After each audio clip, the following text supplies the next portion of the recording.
कि अपनी करप्शन को बचाने के लिए और करप्शन के माल को बचाने के लिए अदलिया का सहारा लेके किसी भी तरीके से एहतसाब के अमल से बचा जाए। अब एहतसाब के अमल से बचने के लिए उनकी हत्तल वसा कोशिश ये है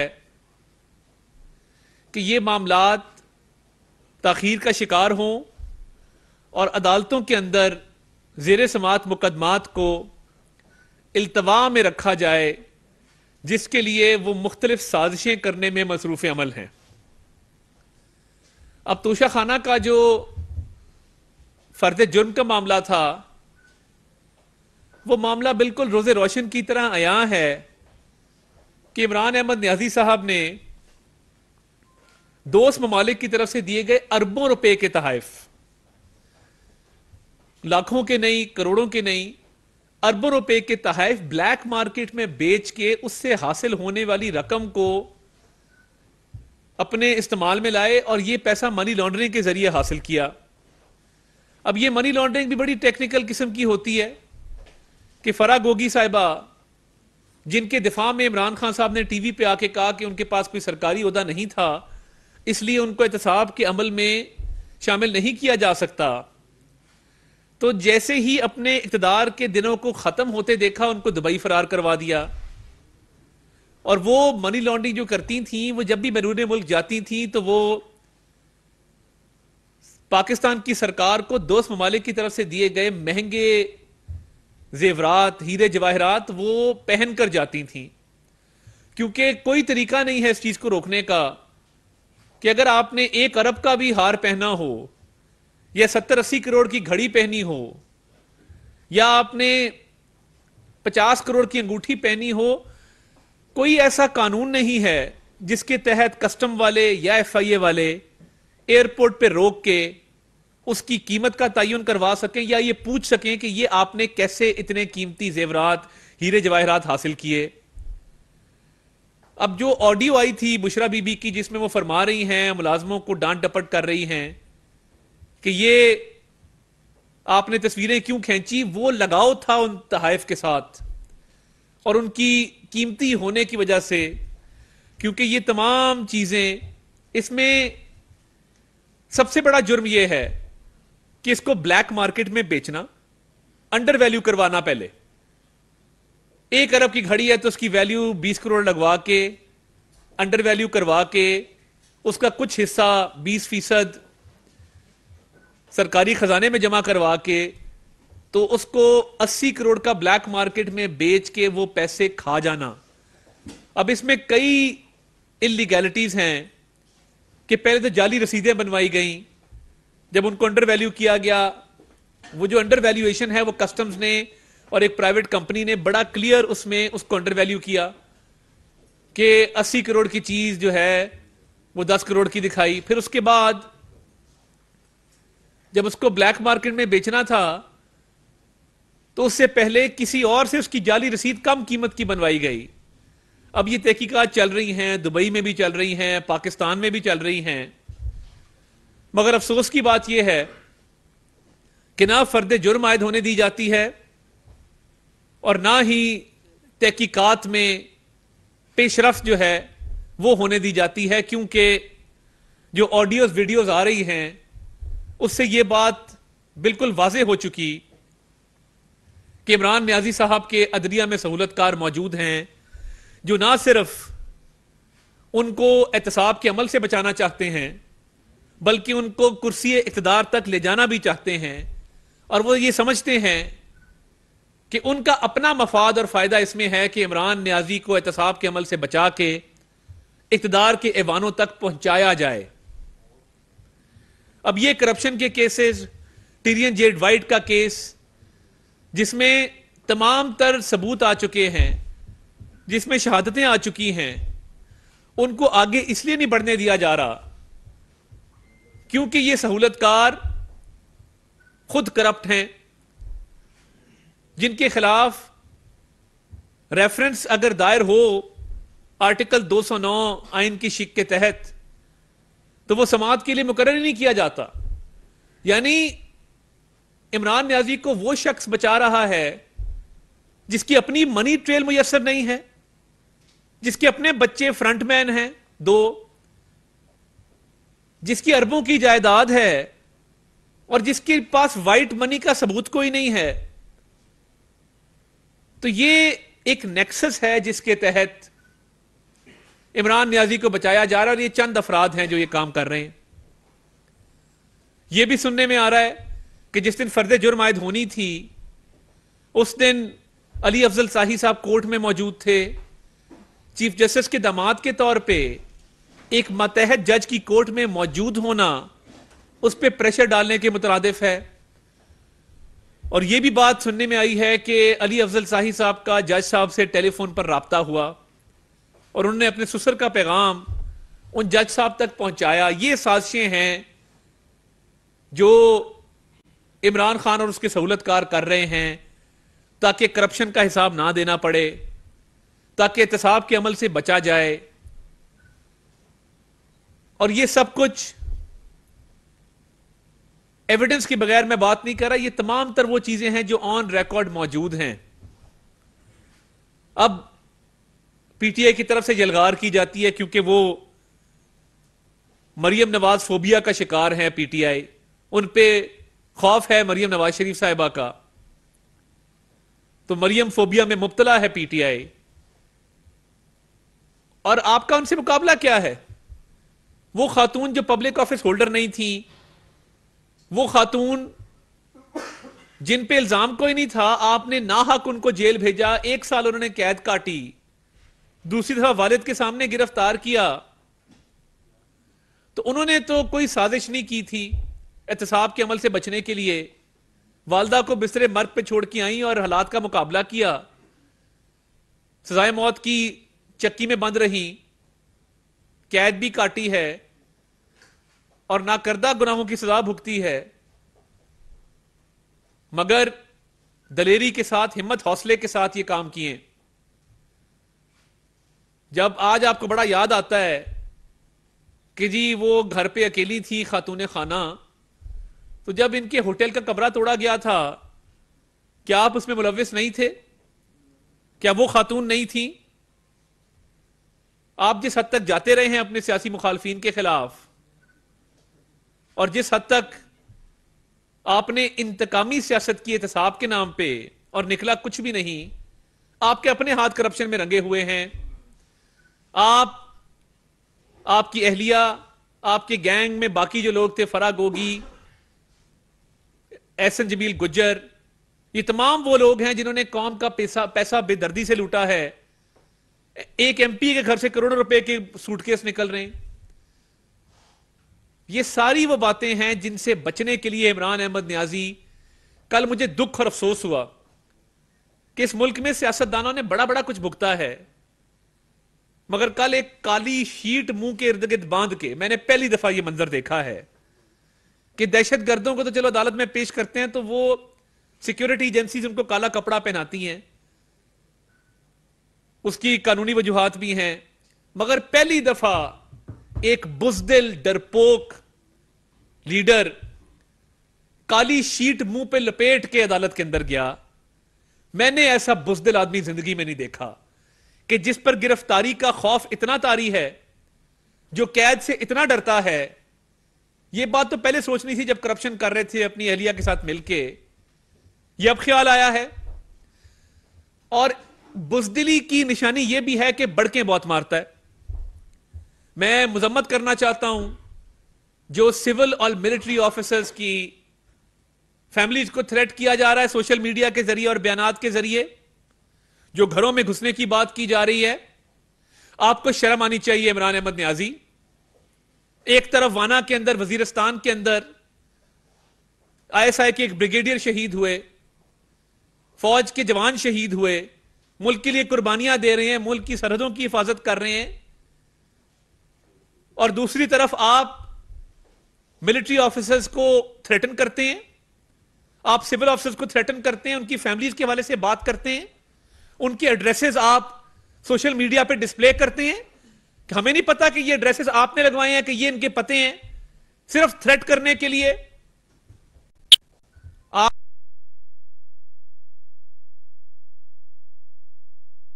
गीदड़ भपकियों से, इन खोखली थ्रेट से वो डर जाएं। बहादुर लोग हैं, पाकिस्तान के लिए खड़े हैं, मुल्क की सालमियत के लिए खड़े हैं, मुल्क की दफा के लिए खड़े हैं, जान का नजराना पेश करने को तैयार है। आपकी तरह मुंह के इर्द गिर्द काली शीट लपेट के कोर्टों के कॉरिडोर में जलील होते नहीं फिर रहे एक गिरफ्तारी से बचने के लिए और अपने करप्शन के काले धन को, ब्लैक मनी को छुपाने के लिए। अब आपने एक नई साजिश बुनी है।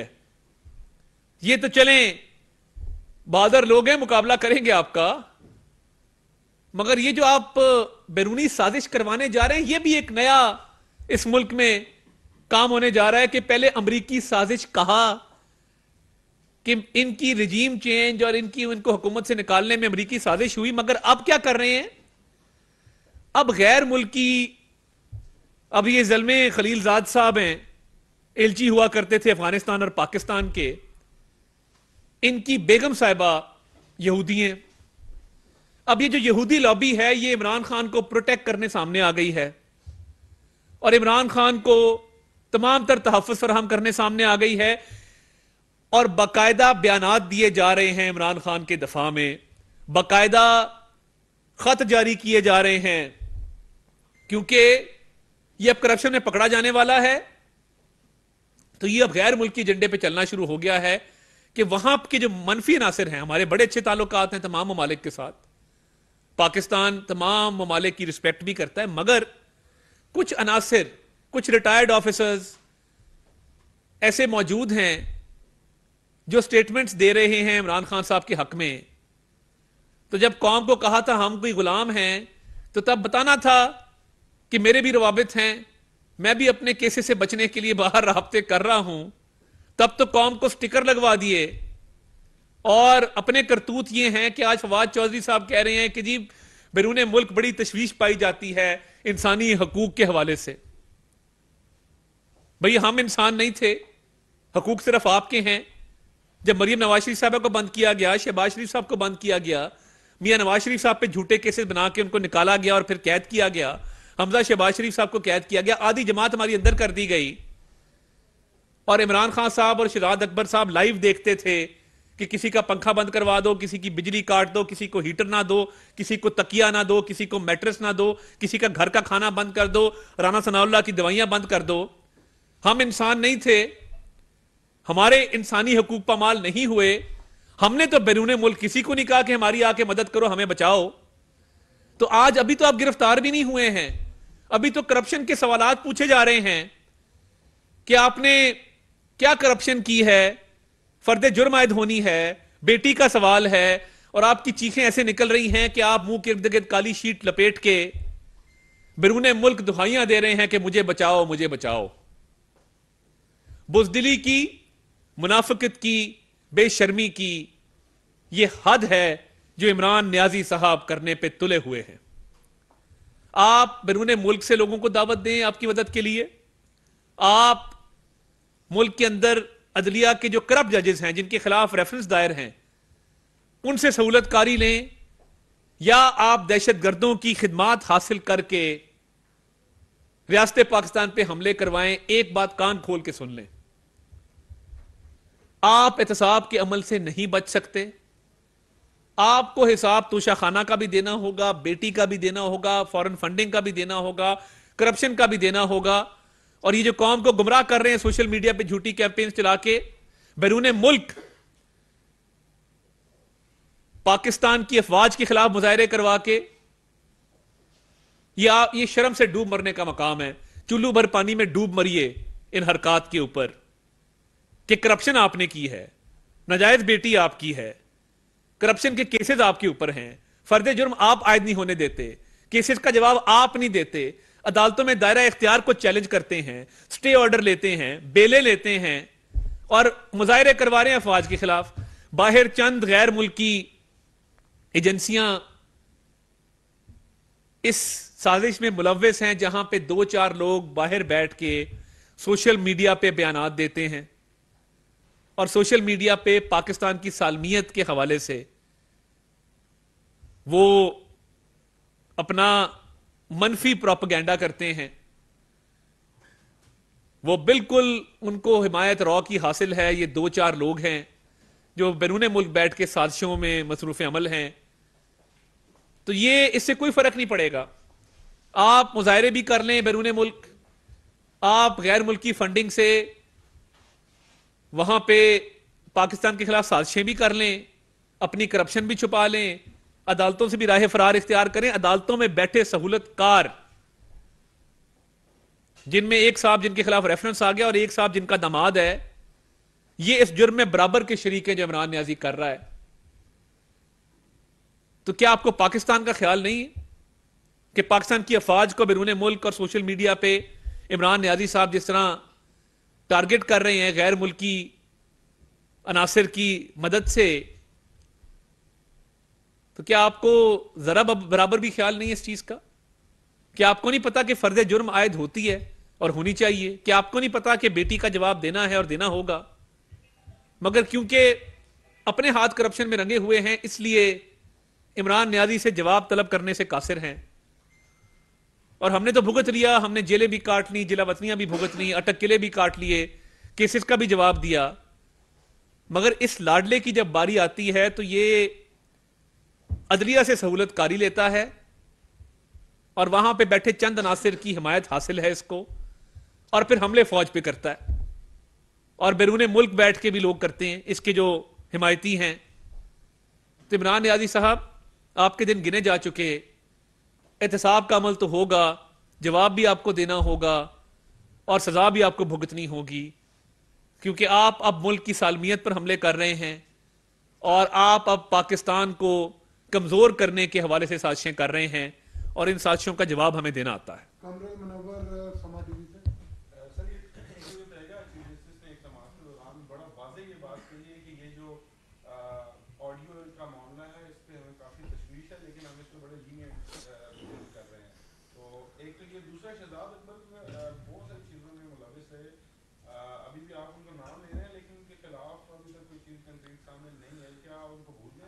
देखिए, बात यह है कि चीफ जस्टिस साहब से तो हमारी एक ही सदा है कि ऑडियोज वीडियोज तो चले आ गई, आती रहेंगी, मगर आपने क्या एक्शन लिया?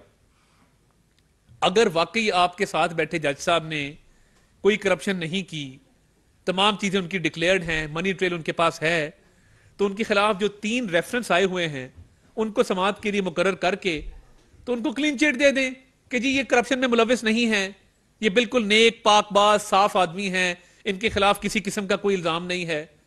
मगर 3 रेफरेंस को समाअत के लिए मुकर्रर ना करना, उनको पेंडिंग रखना और फिर ऑडियोज वीडियोज के हवाले से बात करना, देखिए ये तो बात बनती कोई नहीं है। और शहजाद अकबर साहब बैरून मुल्क इस वक्त फरार हैं और वापस आने से ऑब्वियसली उनकी जान जाती है। किसी जमाने में उनका तूती बोलता था, तो उनकी असासों की छानबीन जारी है।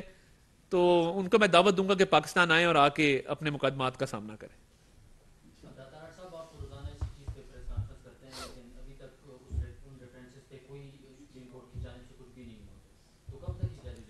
देखिए, बात ये है, 3 रेफरेंस आ गए हैं, ये 3 से 6 होंगे, 6 से 9 होंगे। एक सबर की भी लिमिट है ना, हमारी भी सबर की एक लिमिट है। हम भी एक हद तक ही सबर करेंगे कि करप्शन भी हो, बेटे भी आपके फ्रंटमैन हो, दंदनाते भी फिरें, मनी ट्रेल भी ना हो, व्हाइट मनी भी ना हो, और हमें कहा जाए कि जी सबर से काम ले रहे। सबर से काम तो हम ले रहे हैं कि उन जज साहब के खिलाफ इतना मवाद मौजूद है और अभी तक किसी किस्म की कार्रवाई अमल में नहीं लाई जा रही। हम तो बात करेंगे, रोजाना करेंगे, या तो उनको क्लीन चिट मिल जाए, हम चुप हो जाएंगे, हम बिल्कुल माफी मांग के घर चले जाएंगे कि जी ये क्लियर हो गए, अब आज के बाद हमने इस मौजू पे बात ही नहीं करनी, हम अपनी सियासत करेंगे, आप जाने, आपका काम जाने। मगर ये कोई बात नहीं है कि एहतसाब के अमल को रोका जा रहा है। आर्टिकल 209 या तो हमें कह दें वहां पे बैठ के कि जी पार्लियामेंट आर्टिकल 209 की तरमीम करके उसको आइन से हजफ कर दे, आइन से निकाल दे कि आर्टिकल 209 एग्जिस्ट ही नहीं होना चाहिए। मगर काजी फैजीसा की बारी आती है तो क्योंकि आप उनके खिलाफ हैं, को ग्रुपिंग है आपकी आपस की, उन पे आप मुकदमात करते हैं।